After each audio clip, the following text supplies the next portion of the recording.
عمرك فكرت إن حياتك النهاردة مش بسبب قرار واحد ولا لحظة شجاعة ولا موقف صعب عدى عليك؟ إن حياتك هي نتيجة مئات التفاصيل الصغيرة اللي عدت عليك ويمكن أنت حتى ما حسيتش بيها.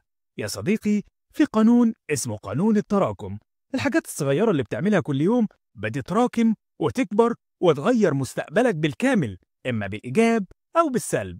يعني ممكن صفحة واحدة في اليوم تخليك شخص تاني، ومهمة صغيرة تزود إنتاجيتك بطريقة مرعبة، أو كلمة طيبة تبني لك علاقات وتفتح باب جديد في حياتك.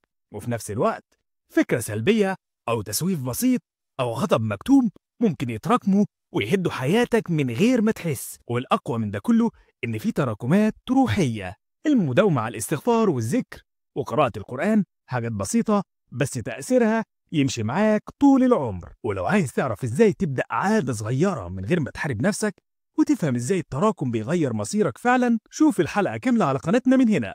وما تنساش تشترك في القناة وتفعل الجرس وتشاركنا برأيك في التعليقات عشان الكل يستفيد. ما هو أنا برضو مش هستفيد وحدي. سلام.